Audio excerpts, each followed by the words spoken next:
Let's maul in the Central Committee. Let's cringe in the Central Committee. Let's bog in the Central Committee right now.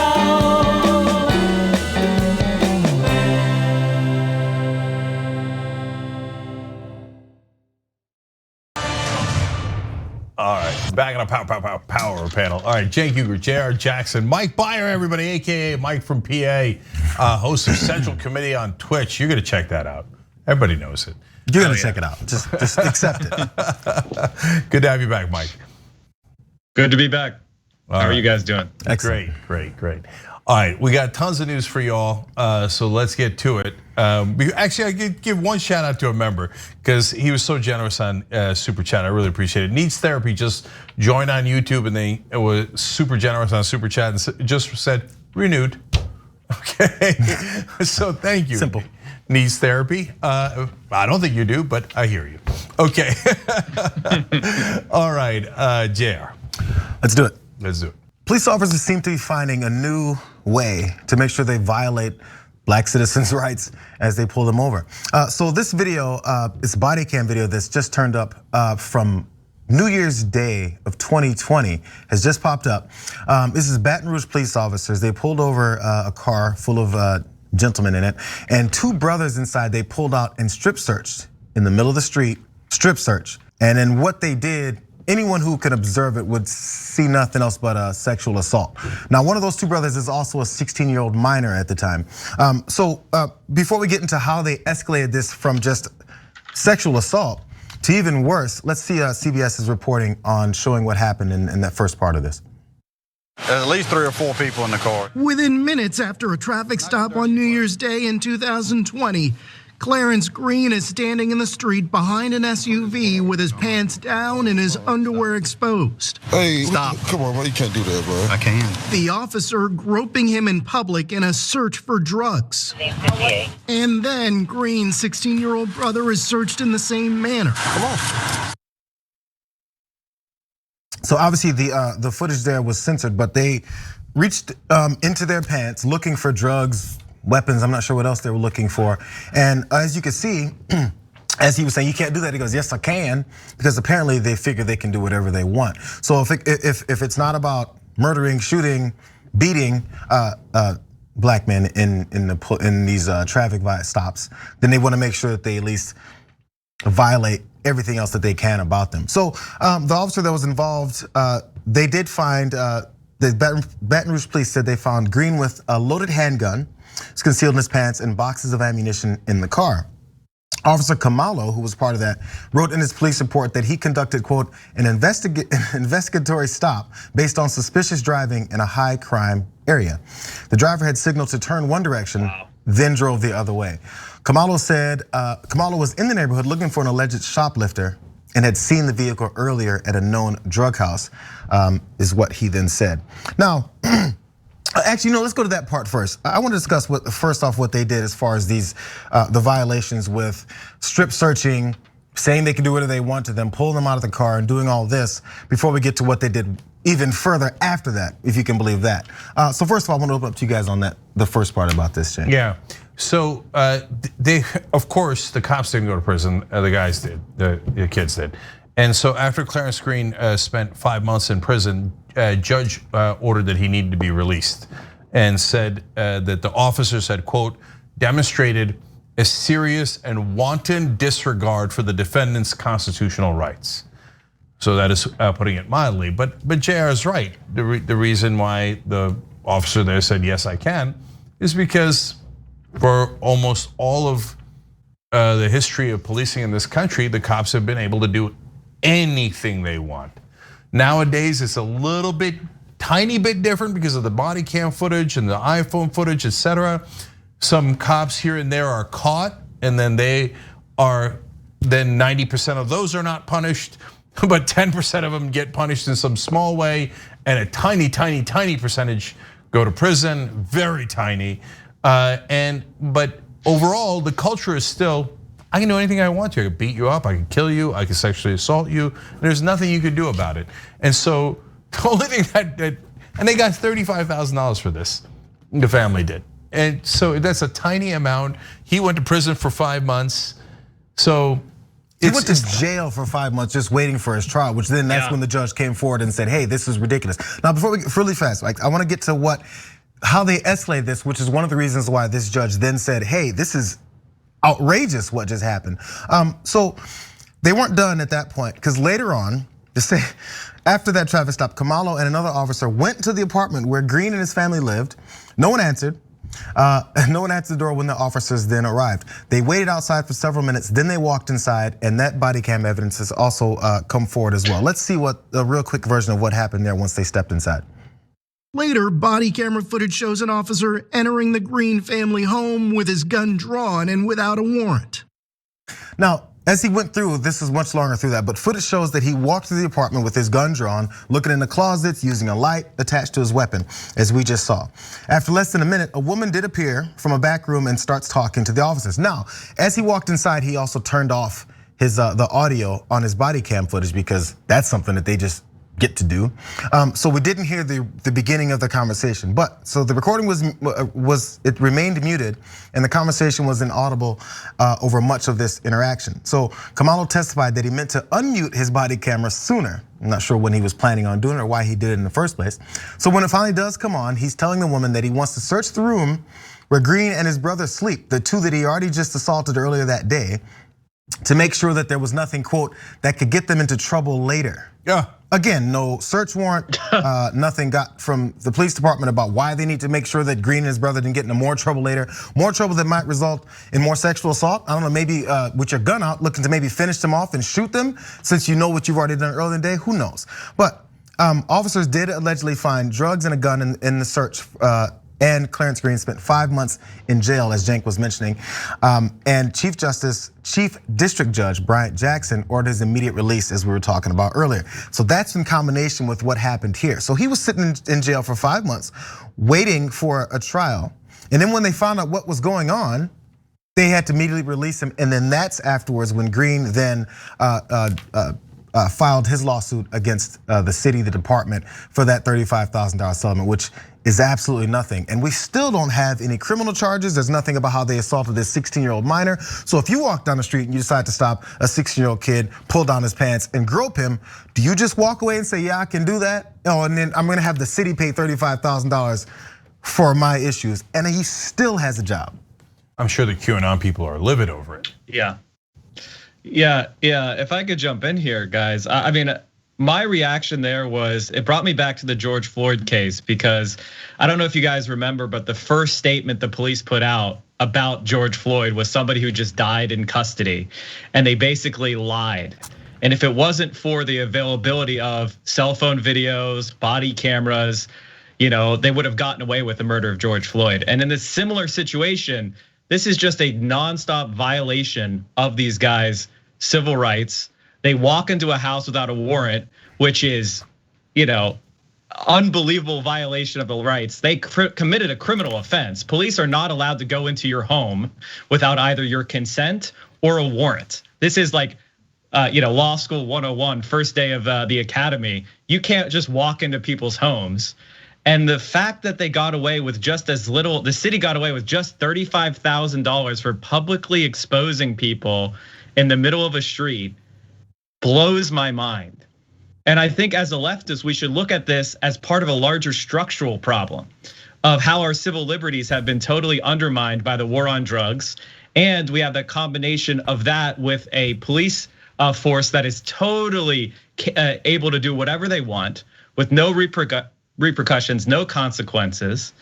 And who suffers? All of us do. Yep. All of our constitutional rights have been annihilated, and we live in what amounts to a state where the police can do whatever they want with impunity. So I want to focus on how much the cops lie in Louisiana. And if your feelings are hurt by that, I don't care at all. It's just a fact. So let me explain the fact. The judge in this case said that the police reports in the investigation had been revised nearly a dozen times. So they should try to come up with 12 different lies to excuse their behavior. This is the same state that we covered in a similar story just a week or two ago, Ronald Green. And Ronald Green was worse because he got killed. He was in a high-speed chase with the cops. That was bad. Obviously, we acknowledge that, and Clarence Green shouldn't have had a gun, etc. But on the other hand, the war on drugs, by the way, it's not on the other hand, it's both. He shouldn't have had a gun, and the war on drugs is insane, and it produces, every prohibition produces gangs, etc. But I don't know Clarence Green's history other than what they've told us, and by the way, they're notorious liars. So who knows if that's even true?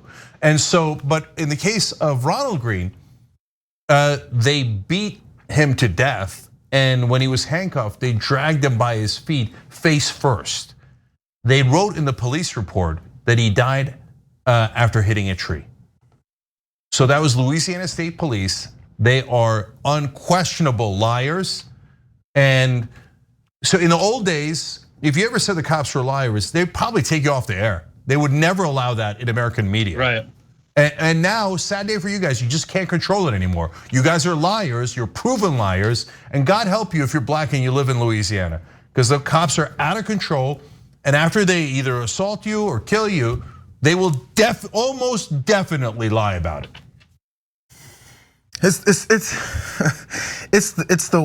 almost the way that they plan to have it go. So the qualified immunity is one of the main things they want to make sure that is held onto for these cops, right? Because they're allowed to say and do these things along this line, and they don't expect society to then care enough to do anything about it. It can come public, and there's not much of a worry like, oh man, this is really gonna come down hard on us. No, it's not, because they already know the way the public is generally feels about certain groups of people. And they're like, well, we found something, so everyone's gonna be on our side on this, right? And again, this happened on January 1st of 2020. This is over a year ago, and we're seeing this body cam evidence. The other one with Ronald Green, that happened years ago. Every time, there's always a process for this fight to get the body cam evidence just to be released to the public so we can see what really happened. Because when the police change their story a dozen times, and then people go, oh, well, I mean, that's what they're supposed to do. I'm not sure if they would even have heard that part. It would have just been like, this is the police story. We don't know how many times it changed. We don't know what really happened, but we do know there's black folks, so we can't trust them. But we do know there's cops, and we can trust them. The upside down nature of that assumption, it just perpetuates our whole society. It doesn't matter what the reality is. We have a bias for certain people. You say it all the time, Jake. We'll call Mexican folks, folks that come from through the southern border, oh, they're the laziest people in the world. When in reality, they work harder than anyone else. We're talking about lazy black folks, or they built the country. You enslaved black folks to build your entire infrastructure for what you need to do to make this country the best on earth. But they're lazy, they're criminals, they like to assault people. All those things happen to these groups, but we'll continue to believe the opposite just because. It's been proven over and over again how much police officers lie and trying to hide evidence from what they've done, but they're the trustworthy ones. Don't know when that's gonna change. One thing I would say is how much I'm struck by the concept of qualified immunity is something that was a court-invented doctrine. There's no law that gives police qualified immunity. It's something that was developed in the Supreme Court, legislated from the bench in 1967. And from that, and it was in response to the civil rights movement. And we've created this entire category of basically impunity for police officers to knowingly violate people's civil rights. And then even in situations where a police department is held accountable, it's the taxpayers that pay, not the police officer who violated the law. And what's really wild is right now, sitting in the Senate, rotting, is the George Floyd Justice and Policing Bill that helps eliminate qualified immunity. The Democrats control the Senate, they control the House, they control the White House. They have the ability to overturn this legislation from the bench that has created a policing culture of impunity. And we're waiting. I guess we're waiting to find 10 Republicans or something. But this is something that all of you that are watching can get involved and put pressure on Joe Manchin, put pressure on Kristen Sinema, put pressure on Chuck Schumer to abolish the filibuster. Because unless we do, this is the type of policing that we're gonna continue to see for years and years to come. Okay, I gotta say last two things. So I remember when I was in law school, I argued about qualified immunity back then. I want everybody to understand what it is. So normally, if you do something wrong, you can get sued for it, right? But cops can't. So, and I remember back then, I was judicially conservative back then, okay? And I said, wait, the conservative position is personal responsibility. So why wouldn't we hold cops responsible? Because I was acting based on principle. I didn't realize that there are no principles in politics. No, the conservatives in this country aren't like, oh yeah, the personal responsibility. No, we just want the cops to do whatever the hell they're gonna do. We don't wanna see it, right? But we want them to keep those people down. That's just, so there's no principles. And I remember asking the professors, and the professors were generally liberal, by the way. And I said, why wouldn't we logically hold officers accountable for the crimes that they commit or the infractions that they commit that would make them far less likely to commit the infractions? If the taxpayers pay the money instead of the officer's not gonna care at all. And they're like, well, that might be interesting, but the police officers are so important and their jobs are so important that they need to be able to do it. I said, what, without repercussions and consequences? That makes no sense at all, right? And so it's just a bunch of total nonsense justifications for it. And guys, the reason why it's so important is if you made the actual cops pay the judgments, all this would be solved overnight. Okay, oh yeah, go ahead, you can do sexual harassment, but then we're gonna take your house. It's gonna cost you, this time it's gonna cost you $350,000 and you're gonna have to pay for it. Oh no, I'm not touching that guy. Okay, that's what I thought. But you know what? When right-wingers hear that, they get scared. They're like, but I want the cops to touch them. Oh, that's what I thought. That's what I thought, right? But what if the cops can't beat them up? Exactly, right? You say, okay, you shoot an unarmed black man, that's okay. Maybe you get away with it and the courts will figure that out. But then they're gonna sue you. And then you're gonna owe them a lot of money for killing their innocent family member. Oh, but that would hold me personally accountable. Exactly, and it would be solved instantly. But that's why they don't want to do it.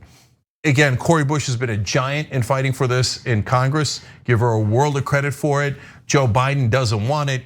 Anything that he pretends that he's in favor of it is a total lie. He hasn't fought for it for a second. Our viewers pointed this out earlier. Our members are the smartest viewers in the whole country. They said, look at how hard Joe Biden just fought for Neera Tanden and Rahm Emanuel, the two most conservative Democrats you could find, right? But when it comes to qualified immunity, golly gee, I just can't find a way to fight for it, right? And the super last thing here, do you think that the cops just started lying now? Okay, so all of these years and these decades, my whole life, the media, usually implicitly, but sometimes and oftentimes explicitly, would tell you the cops are to be trusted. And by implication, and like I said, sometimes very explicitly, black people are not to be trusted. When a black man says that he was abused by cops, don't believe him. Or a Latino or a woman, it doesn't matter if they're minorities, the cops are always right, they never lie. And so the minorities who they abused are the ones who are liars. All of them are liars, right? And now we find out with the body cams, etc., exactly what minorities knew all along, that of course it was the cops who were lying to cover up their crimes and their assaults, etc.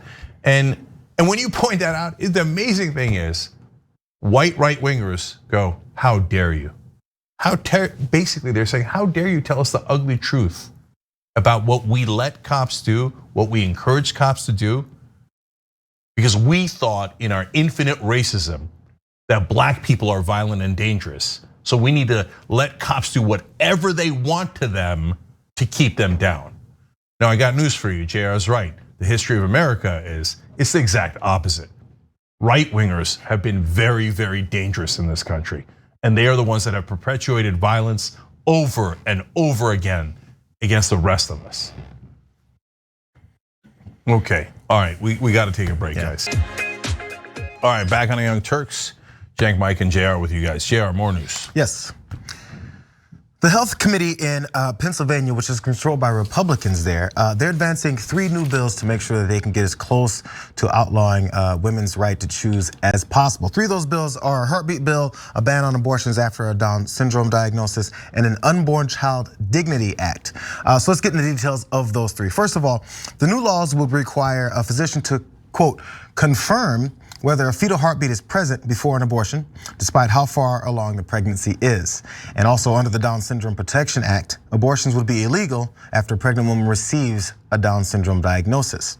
So the third level of this is where they really get deep into it even further. The third bill, which is called the Unborn Child Dignity Act, it requires women to fill out a mandatory fetal death certificate after a miscarriage.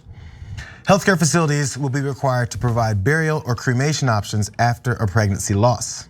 Adding insult to injury, these pro-life legislators would require a death certificate at a cost of $20 to dispose of these remains in accordance with the law. So there's the form that women have to put together once they learn that they've lost a child. First of all, I'm not sure how this even matches up with everything else that they're trying to push and say that that's what they're about. But the lead sponsor of the bill did say each of these pro-life bills helps to recognize the humanity of the unborn child. That's Stephanie Borowitz, who was the sponsor of the bill. She said that. Who took over her own rights. Yeah. Congratulations. And I do want to point out there was of course, folks on Twitter that have personal experience with this were responding to it, but one personally stuck out. So this is an account from this particular person. I didn't want to put their handle or anything up in case they don't want to be known from that. But one person did point out, they said this is the start of the criminalization of a miscarriage. My mom, this one particular, again, Twitter user, had 13 miscarriages before she had me. This will kill women. It will discourage getting medical care and lead to septic incidents. It will lead to criminal investigations into, quote, what did she do to cause this? Because those things actually have happened. It's always on the victim of these situations that has to then explain to someone who has nothing to do with their life or their decisions or anything else that they want to do, or the feelings that they have when something like this happens to you. It's always up to someone else, and we're just gonna ignore anything when it comes to life. We're not talking about the life of the person that's here. Yeah. Yeah. All right, so let's get into it. Number one, this is big government at its worst. And so conservatives, don't come telling us you're not for big government. You're trying to get inside people's uterus.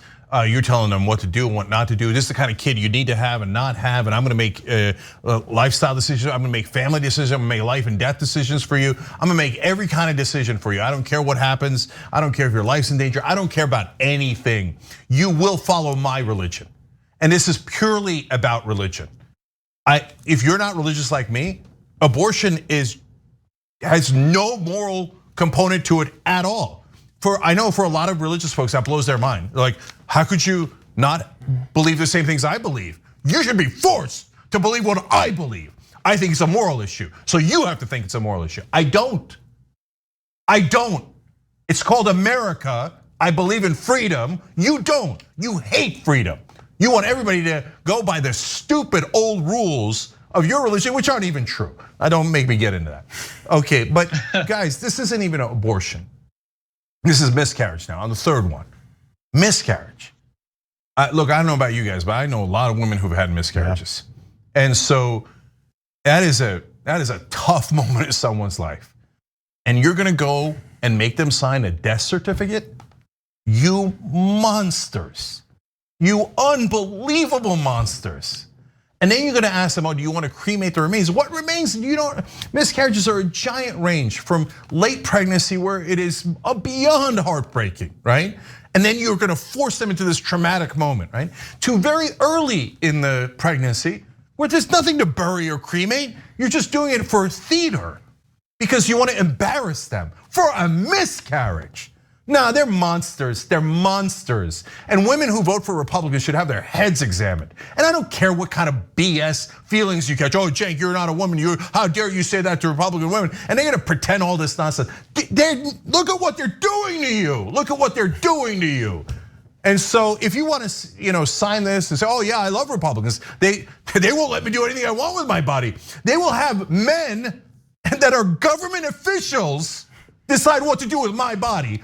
If you sign up for that, okay, you want to be chattel like in the old days, that's your call. But I'm not for it, I'm for freedom. These people hate America, they hate our freedoms, they love big government, they're authoritarian by nature, and they're basically the American Taliban. I don't care what your religion is, I don't want to follow it. If I wanted to follow a religion, I'd live in Saudi Arabia or a country like that. Yeah, as the resident Pennsylvania expert, let me just say that there's been a long tradition of trying to monitor women's sexuality. A few years ago, they tried to pass an ultrasound bill, which would require women to get a non-medically necessary ultrasound before they had an abortion. Most abortions are very early in the first trimester before there's like serious differentiation of the embryo, and an outside the body ultrasound can't even detect the embryo. So they were going to force women to get a transvaginal ultrasound, force women to get a probe inserted inside them. And then they were going to keep records of everybody who got, those ultrasounds, so that there would be a database of women who got abortions. And thankfully that was stopped after a national outcry. But this kind of stuff is about controlling women's bodies, women's sexuality. And the idea of abortions and religion, happening at life starting at conception is actually a very recent innovation. History and Christianity, they didn't consider a fetus to be viable before what they called the quickening, which was when a woman could detect the movement of the fetus. This idea of life beginning at conception is something that happened in the late 19th, early 20th century. It's not a deeply held religious belief. It doesn't derive from Christianity's tenets or long-term teachings. It's something that's happened recently in reaction to a women's growing social, political, economic power. And it's been used to control them. And Cenk rightly pointed out that conservatives always talk about wanting small government, but the result of wanting to control women's sexuality and women's bodies is an invasiveness the likes of which I don't think people can really understand. And it'll reach into the most intimate and personal and painful experiences of your life, and it will make it part of Republicans' political gain and their desire to control you. And that to me is totally beyond the pale, totally disgusting, and shows us just how important defeating them and defeating the right wing is if we're going to maintain living in a modern society. You pointed out how they want to make sure that they do it for, it's not really religious reasons. It doesn't matter because many of the folks that follow them based off of these things don't know the religious basis for what they say they believe in anyway. Yeah, so it's okay. They'll just say, hey, this is what the Bible said, and they'll go, oh, that's right, I haven't read it anyway, so it's okay, I guess, because that's what some politician told me my religion tells me to do. So that it continues on from there. And so they don't really need to even have much of a thought process or anything behind it. And by the way, this is just virtue signaling anyway. This doesn't really have much of a chance to pass anything, because you got the governor of the state who said he's going to veto this. And also, so one more part of this from the Griot, they said neither of these bills passes the constitutional muster as well either, at least until the Supreme Court magically puts away Roe versus Wade, as we know, and possibly not even then, because these bills contain no exceptions for rape, incest, maternal health, fetal anomalies, inconsistent with survival. So it doesn't really matter. They're just saying, hey, you guys, we're trying to get as close to absolutely outlawing abortion as possible, so that you guys can vote for us and say that we're here trying to fight for you and your religious beliefs, which you don't even know what they really are. It never has to match up in a linear way to make any sense to anyone. As long as you're angry at someone and saying that they're the evil ones trying to kill off human beings, and that you're the good ones trying to keep them alive while we're bombing people, starving people, taking away their jobs and their lives and their health care. Oh, that same group is looking out for people's health care and it's looking out for people's lives, and the other side isn't. Yeah, so I want to add context to a couple of things JR and Mike just said. So first of all, the governor of Pennsylvania is Democrat, but if he wasn't, the Republicans did pass the bill, and a Republican governor would have signed it. So Pennsylvania barely avoided having this monstrous law on their books, and that's because they had the wisdom to elect a Democratic governor. If they hadn't, because the Democratic voters, the independent voters just keep assuming, oh, Republicans won't really do anything. I don't know why they assume that. No, they will. They'll take away all your rights, and that's what they do all the time. That's what they've always done. And so, and then in terms of religion, I've said this many times. Read Numbers 5:11 through 31. Pick up any Bible, your own Bible, if you're religious, and read Numbers 5:11 through 31. It will tell you that God is pro-abortion. It says if your wife cheated on you, you should make her drink a toxic potion. And if you think she cheated on you, and if she did in fact cheat on you, God will make her abort and miscarry. and then you'll make her sign out a form and decide whether you want to do a cremation or a burial. But God doesn't care, because God's the one that's going to cause the abortion if she cheated on you. That's in your Bible. That's in your Bible. I don't believe in the Bible, but you do. So the Bible is definitely pro-abortion. And so they've been lying to you your whole life. And you right-wingers, you're such schmucks. You didn't even read your own Bible. Oh, I don't know, some priest or somebody told me at some point God breathed life into me. What does that have to do with it? Pregnancy? It doesn't have anything to do with it. Pregnancy is directly addressed in the Bible. And God does abortions if he or she thinks that the wife cheated. Now, husband, of course, cheating is totally fine. God doesn't care about that at all. By the way, God's also never heard of Chinese or Indonesian people. But anyway, you want to believe it. It's not my Bible, it's your Bible, and that's what it says. So I assume that if you're a good Christian, you're pro-abortion. Read your own Bible. Now, Mike is right. When you do a transvaginal ultrasound, that is state-sponsored rape. And that is what Republicans passed, and not just in Pennsylvania, many states. These are the people who claim they're against big government. Liars, every single one of them. And then people say, Cenk, why do you rant on the show? What do you want me to become? Should we become? Oh, okay. They're gonna make every woman at the most vulnerable point in her life when she's either made a decision that was so personal to her, or she didn't even make a decision. It was a miscarriage. The government officials, jackbooted, thug government official Republicans are gonna come in and go, now here are the government rules you must abide by, because I don't give a damn what you think or what your body is, I control your body. That's what Republicans are at their core. I didn't do it, they did it. They just passed this in Pennsylvania. The Republican legislators passed it in Pennsylvania. They are monsters. All right, we got to. Oh, can I just say one thing, Cenk, real quick? I mean, the Democratic governor won re-election in 2018 by 17 points, and the Democrats in the state legislature got about 10% more popular votes than the Republicans. But because of gerrymandering that's so extreme within Pennsylvania, the Republicans control the state legislature. And likely, depending upon what happens in 2022 in Pennsylvania, it's possible that we may see Republicans regaining complete control. And around the country, gerrymandering being done at the state level and the congressional level can lock in these Republican majorities, even though they get a minority of votes. And unfortunately, we have a bill sitting in the Senate known as HR 1, the We the People for the People Act, that will prevent and make gerrymandering illegal for congressional races. And yet we're still waiting on the filibuster. So, yeah. Well, Mike, the problem is the people have spoken in Pennsylvania and they voted for Republicans.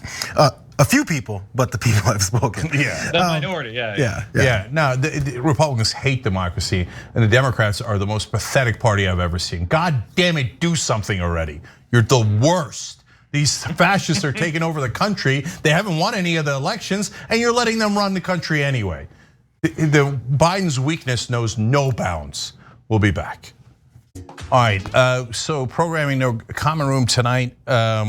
Twitch.tv/TYT. It's of course at 6 o'clock Eastern. I'm sorry, that's the Sunday streams at 6 o'clock Eastern. Common room's at 6 o'clock Pacific. So that's tonight at 9 o'clock Eastern, 6 o'clock Pacific. JR is hard at work. Brett's back, and Judith's on, head of programming. So she's great. Check her out. It'll be fun. Absolutely, both those shows are super fun, including Sunday stream at 6 o'clock Eastern. All right, so, and then don't forget, we're gonna kick off Pride Month with our annual LGBTQ Pride special. That is by the way, as part of a Pride special, Shop TYT is donating 100% of the proceeds to the Trevor Project. So make sure you're checking that out on June 1st at 8 o'clock Eastern. So now, too many of your great comments to go through, but Chris Staley just joined on YouTube. Thank you. I'm going to go to our member section. Raina Bastet said, how about we have a Born Child Act, making sure people who are forced to have a child have enough money for food, diapers, healthcare, etc. No. Republicans would hate that bill. Oh, those are for people who are actually alive? We despise those people, right? Wait, why do you not care about them after they're born? Is it because it might actually be just That you want to control women's bodies and their freedom? Oh, okay. Post-traumatic South disorder says if a man is found with semen on his hand, can he be charged with premeditated murder? It's a good question. I mean, Republicans are passing insane laws, but only against women. By the way, onanism is also against the Bible. It actually is against the Bible in that case. But men just find it totally irrelevant that, if you don't know what onanism is, it's basically masturbation, okay? A man shall not spill a seed. That part of the Bible, don't worry about it. Don't worry about it. That would be controlling men, and we don't want to control men. We want men to have control women. They were talking about farmers, Cenk. He actually spilled some seed into the soil in the wrong place. You got like multiple trees instead of one. Yeah, exactly. Okay, look, I got to read this. It goes back to the first hour story of the police officer who was against vaccines, got COVID and died. And it turns out someone we know, one of the members knows him. The Dragon who says, he said, I was hoping I can get away from this today. He was one of my Marines and a friend. We served in Iraq together. It breaks my heart that he became like this. Despite his faults, he was still a good person. He was so misled, and it flat out sucks that he's gone when he shouldn't be. The right-wing media turns good people toxic. And that's right. Look, I got a friend who's talked about being against vaccines, being against masks, etc. Guess what happened? He got COVID, and luckily he survived. But that's poison gets into your head, and it drives the decisions of otherwise good people. The cults that the right-wing media and Donald Trump have started are grotesque. We'll fight against them. All right, we'll be back. All right, back on TYT. Mr. Not So Sinister on Twitch just said, love you guys and gifted 20 subs. So thank you, we appreciate it. And make sure you're checking out Mike on Central Committee on Twitch too. All right, JR. Yes. Representative Matt Gaetz, who's reportedly under investigation for his part in potentially sexual trafficking of folks, and potentially including minors. He took his hateful show on the road, teamed up with Marjorie Taylor Greene to speak to a crowd in Georgia to find out which one of them can say the dumbest, most un-American things in front of a cheering crowd. Matt Gaetz started out this whole thing by, or at least this section of it, by talking about the real reason, the real basis for the Second Amendment and the way that we should be carrying it out today. Let's give a listen to that part. The Second Amendment is not about hunting, it's not about recreation, it's not about sports. The Second Amendment is about maintaining within the citizenry the ability to maintain an armed rebellion against the government if that becomes necessary. I hope it never does. Yeah, he hopes so. The problem is he's, again, speaking in the same year that we had that insurrection that was prompted by his boss, God, Fuhrer, whatever you want to call him. In the same year of this happening, and speaking to similar crowds because they've kept this energy going. So he knows what he's doing, and he also knows he's trying to take some attention from the bad press he's getting. So he stands in front of a bunch of crazed fans the same way, again, his president did. Before we get to the second reason for the Second Amendment, because I thought that was the only one he gave. By the way, he did give another, even more murderous version of it, of what we need to do with the Second Amendment. I want to first talk about that part, because the separation of these two is already necessary in my mind. Yeah, so I was just pulling up this poll. 15% of Americans and a much greater percentage of Republicans think that because, quote, because things have gotten so far off track, true American patriots may have to resort to violence in order to save our country. And over 40% of people who follow extreme right-wing media believe that. And 27% of Fox News viewers believe that. So they're saying we might have to resort to violence. That is a significant chunk of Republican voters now. So now here comes Matt Gaetz to pour fuel all over that fire and go, hey, Second Amendment isn't for hunting. It isn't for sports. It's to murder people in the government.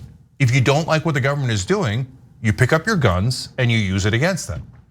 No, you tell me what you do with a gun against government officials if it isn't to kill them. Are you having tea with them with the gun? No. You're saying if you do not do what I tell you to do as a right winger, whether I won or lost the election doesn't matter. I have a Second Amendment right to murder you. That is not what the Second Amendment says.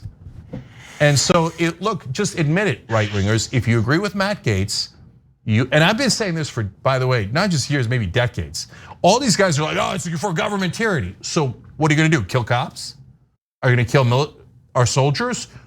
Which Americans are you going to murder with your guns in exercising your Second Amendment rights? Because if it's not for hunting and it's not for sports and it's not to defend yourself in your home, and you're saying go do something about the government officials, that's what it's for, you're telling them to kill people, including the first people they would kill is cops. So, oh yeah, we're Blue Lives Matter. Republicans are dangerous and they're liars through and through. And the crowd went wild. Go ahead, Mike. You know, I would say that this is like par for the course, something that's been going on for a long time, and this has been a movement that's been a part of the gun rights, so-called guns rights movement for a long time. Where they basically have been arguing that the true reason for the Second Amendment is to assassinate political leaders. And Marjorie Taylor Greene, who was stripped of her committees, but she remains in Congress because of the support of people in the Republican caucus, was calling for the killing of Nancy Pelosi, calling for a violent political violence against her opponents, her kind of scary obsession with AOC and other members of the squad. And so the Republican Party has started to grow and build this kind of undercurrent of political violence, preparing their voters for it. And January 6th, I mean, just today, they failed to pass a bill to investigate what was an attack on their own person.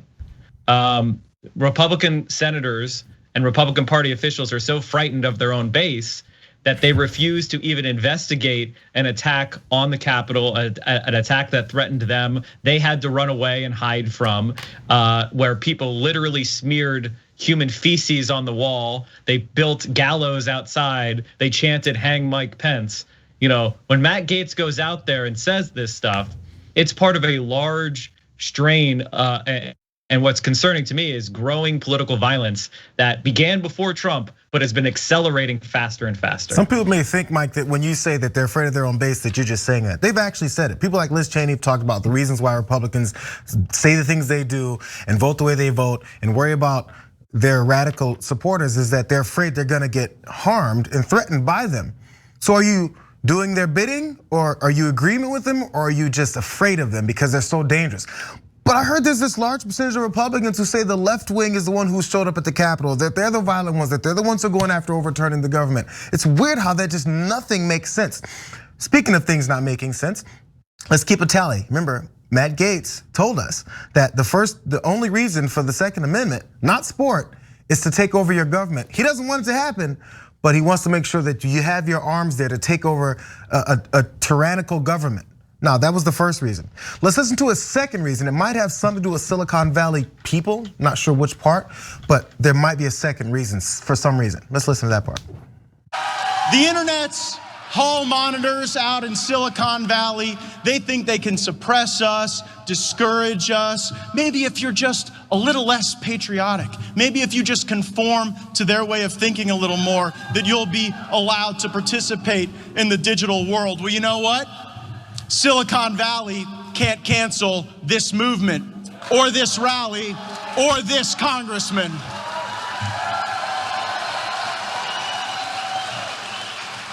We have a Second Amendment in this country, and I think we have an obligation to use it. We have an obligation to use the Second Amendment to go after tech companies because they've excluded you from the conversation that you're having in front of a bunch of people, broadcast somewhere. Anyways, and none of it has to make sense, but now the Second Amendment is used to go ahead and kill those folks because you're out of the circle. So we're not just killing cops anymore. We're not just killing government officials anymore. That's what the right wing was celebrating earlier.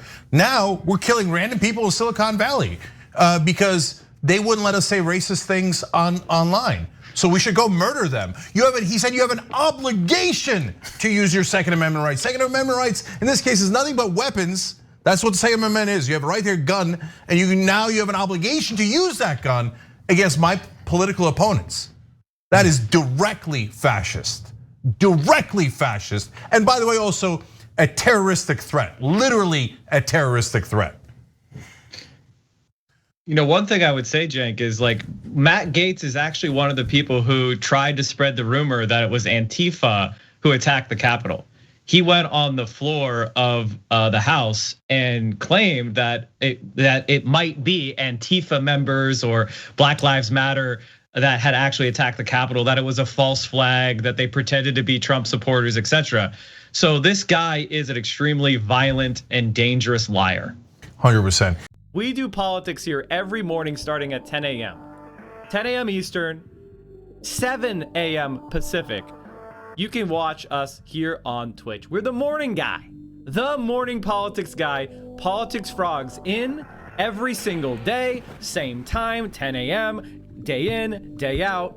And we carry you through your morning and early afternoon politics needs. And if you need more, Mike from PA, we have a YouTube channel. We talked about suburbs, the My Pillow guy, Ted Cruz. We talked about DSA. Amazing. Making fun of Tim Pool. Amazing. Look at all of these amazing videos. Get in there, watch them. We have me on Twitter. You gotta follow me on Twitter, chat. I'm at 20,614 subs. That means I got like 40 followers on Twitter in the last day.